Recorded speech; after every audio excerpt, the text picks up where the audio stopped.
తమిళనాడులో రాజకీయ పరిణామాలు వేగంగా మారుతున్నాయి. శశికళపై పన్నీర్ సెల్వం యుద్ధం ప్రకటించారు. తిరుగుబాటు బావుటా ఎగురవేశారు. ఇదే సమయంలో శశికళ వేగంగా పావులు కదుపుతున్నారు. క్యాంపు రాజకీయాలు మొదలుపెట్టారు. మరోవైపు గవర్నర్ విద్యాసాగర్ రావు గురువారం ముంబై నుంచి చెన్నై చేరుకుంటారని రాజ్భవన్ నుంచి సమాచారం అందుతోంది.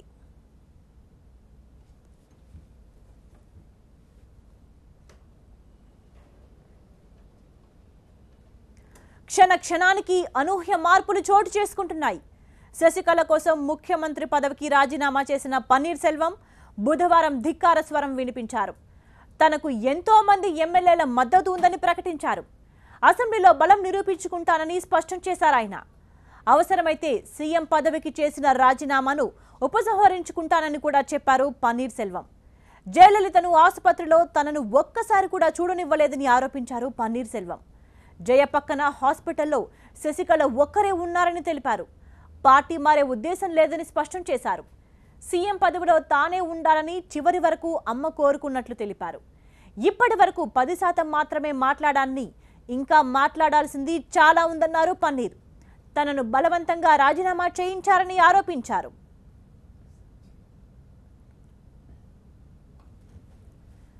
పన్నీర్ సెల్వం హెచ్చరికలు జారీ చేసిన గంటలోపే అన్నాడీఎంకే కార్యాలయంలో ప్రత్యక్షమయ్యారు శశికళ. పార్టీ ఎమ్మెల్యేలతో అత్యవసర సమావేశం నిర్వహించారు చిన్నమ్మ. 130 మంది ఎమ్మెల్యేలు ఈ భేటీకి హాజరయ్యారు.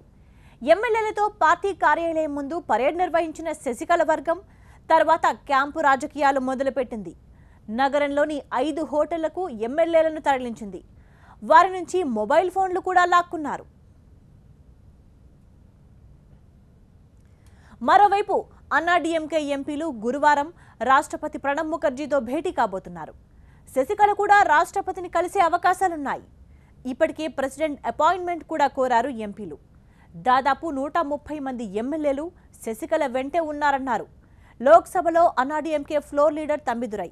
ఇదిలా ఉంటే గవర్నర్ విద్యాసాగర్ రావును కలవడానికి సిద్ధమవుతున్నారు పన్నీర్ సెల్వం. మరోవైపు జయలలిత మేనకోడలు దీప పన్నీర్ సెల్వంతో భేటీ కావడం సంచలనం సృష్టించింది. పన్నీర్ సెల్వంకు ఆమె సంఘీభావం ప్రకటించారు. ఫిబ్రవరి 24న దీప సొంత పార్టీ పెడతానని ప్రకటించిన నేపథ్యంలో ఆమె పన్నీర్ సెల్వంతో సమావేశం కావడం చర్చనీయాంశమైంది. మరోవైపు తమిళనాడు పరిణామాలను గవర్నర్ విద్యాసాగర్ రావు నిశితంగా గమనిస్తున్నారని పేర్కొన్నాయి రాజ్భవన్ వర్గాలు. గవర్నర్ ఇంకా ముంబైలో ఉండడంతో తమిళ రాజకీయాలపై ఉత్కంఠ పెరుగుతోంది. తమిళనాడు సంక్షోభంపై మీడియా ప్రశ్నలకు నోరు మెదపలేదు గవర్నర్ విద్యాసాగర్ రావు.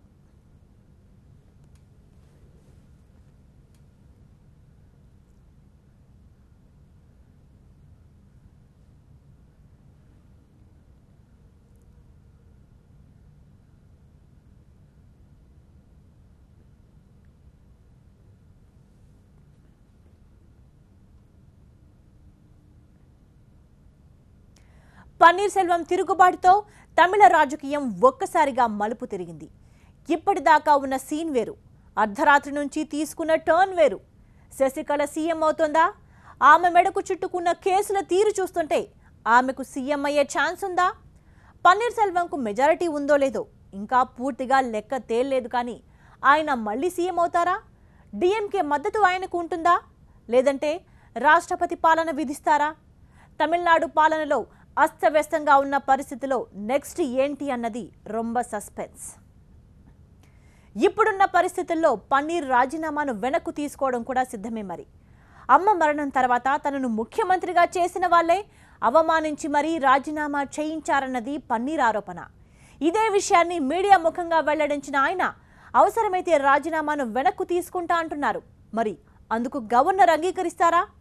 మెజారిటీ నిరూపించుకునే అవకాశం ఆయనకు విద్యాసాగర్ రావు ఇస్తారా? ఇది ఇంకా తేలాల్సి ఉంది. ఒకవేళ గవర్నర్ దయతలిచి అవకాశం ఇస్తే పన్నీర్ ఖచ్చితంగా తన బలాన్ని నిరూపించుకోవాలి. అందుకోసం ప్రత్యేకంగా శాసనసభను సమావేశపరచాలి. అదే జరిగితే అమ్మ మరణం తర్వాత 234 సీట్లున్న సభలో 233 మంది ఎమ్మెల్యేలున్నారు. అంటే పన్నీర్ వెనక కనీసం 117 మంది ఎమ్మెల్యేలుంటే తప్ప ఆయన సీఎంగా కొనసాగడం అసాధ్యం. మరి ప్రస్తుతం పన్నీర్ వెనక ఉన్నది ఎంతమంది అనేది కూడా లెక్క తేలాల్సిన ప్రశ్నే. ఎందుకంటే తనకు మద్దతుగా 130 మంది ఎమ్మెల్యేలు ఉన్నారని శశికళ చాలా గట్టిగా చెబుతున్నారు. వాళ్ళంతా శశికి అనుకూలమైతే పన్నీర్కు ఉన్నది ఎంతమంది? ఆయన వెనక 22 మంది ఉన్నారని అందరూ భావిస్తున్నా సెల్వం మాత్రం 50 మంది సపోర్ట్ ఉందని సన్నిహితులతో చెబుతున్నట్లు సమాచారం. సభను సమావేశపరిస్తే ఖచ్చితంగా బలం నిరూపించుకుంటానని అంటున్నారు ఆయన. 2014లో ఫుల్ మెజారిటీ సాధించిన అన్నాడీఎంకేలో అమ్మ మరణం తీరని లోటన్నది ఇప్పుడు క్లియర్గా కనిపిస్తున్న పిక్చర్. ఎందుకంటే ఆమె ఉండగా ఆమె తర్వాత సీఎంగా పనిచేయాల్సి వస్తే అది పన్నీర్కే అంటూ గతంలోనే 2 సార్లు హింట్ ఇచ్చారు అమ్మ. కానీ ఇప్పుడు శశికళ బలవంతంగా రాజీనామా చేయించారన్న ఆరోపణల తర్వాత ఇప్పుడు రాష్ట్రానికి సీఎం అంటూ ఎవరూ లేరు. కానీ అపధర్మ సీఎంగా సెల్వంనే కొనసాగమంటూ గవర్నర్ ఆదేశించారు. ఇది అధికారిక హోదా తప్పితే పాలనలో నిర్ణయాలు తీసుకునేంత సీన్ అపధర్మంలో ఆయనకు కుదరదు.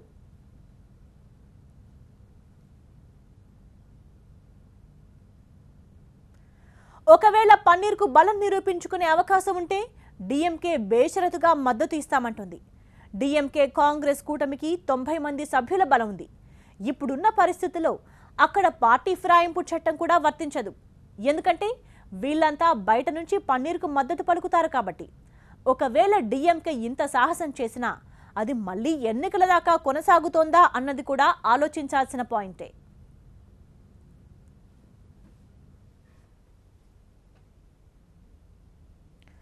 ఒకవేళ పన్నీర్ బలం నిరూపించుకోలేక అటు శశికళకు అవకాశం లేకపోతే ఉన్న ఆప్షన్ కేవలం రాష్ట్రపతి పాలన మాత్రమే. అయితే తమిళనాడులో ప్రభుత్వాన్ని ఫామ్ చేయడం అసంభవమని గవర్నర్ గుర్తించాలి.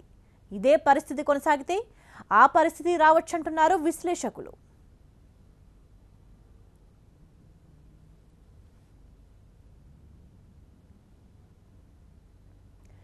సెల్వం తిరుగుబావుట తర్వాత పన్నీర్కు పార్టీలో ఉన్న అధికారానికి కూడా కత్తెరేశారు శశికళ. ఇది ఆమె పార్టీ చీఫ్గా తీసుకున్న నిర్ణయం. అసలు ఇది చెల్లుతోందా? ఇప్పుడున్న పరిస్థితిలో అయితే శశికళకు అధికారం ఉంది. కానీ తాజాగా జరిగిన పరిణామం చూస్తే అసలు శశికళ పార్టీ చీఫ్గా ఎన్నిక కావడంపై కూడా ఈసీ దృష్టి సారించింది. శశికి నోటీసులు పంపింది. అది చెల్లదని ఒకవేళ ఈసీ నిర్ణయిస్తే ఇప్పుడు పన్నీర్ను తప్పించడం కూడా చెల్లదు. అంటే అసలు పార్టీ సారథ్యమే మారిపోతుంది.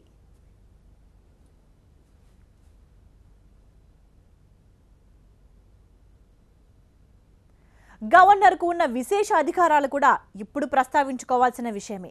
పార్టీలో తిరుగుబాటు, ఎమ్మెల్యేలో చీలిక వచ్చాక బంతి రాజ్భవన్కు చేరినట్టే. కావాలంటే ఆయన ఎవరినైనా సీఎంగా కూడా నియమించవచ్చు. అయితే అది విశేషాధికారం కాబట్టి ఆచితూచి వ్యవహరించే ఛాన్స్ ఉంది. కేంద్రం తీసుకునే నిర్ణయాన్ని బట్టి కూడా ఆధారపడి ఉంటుంది.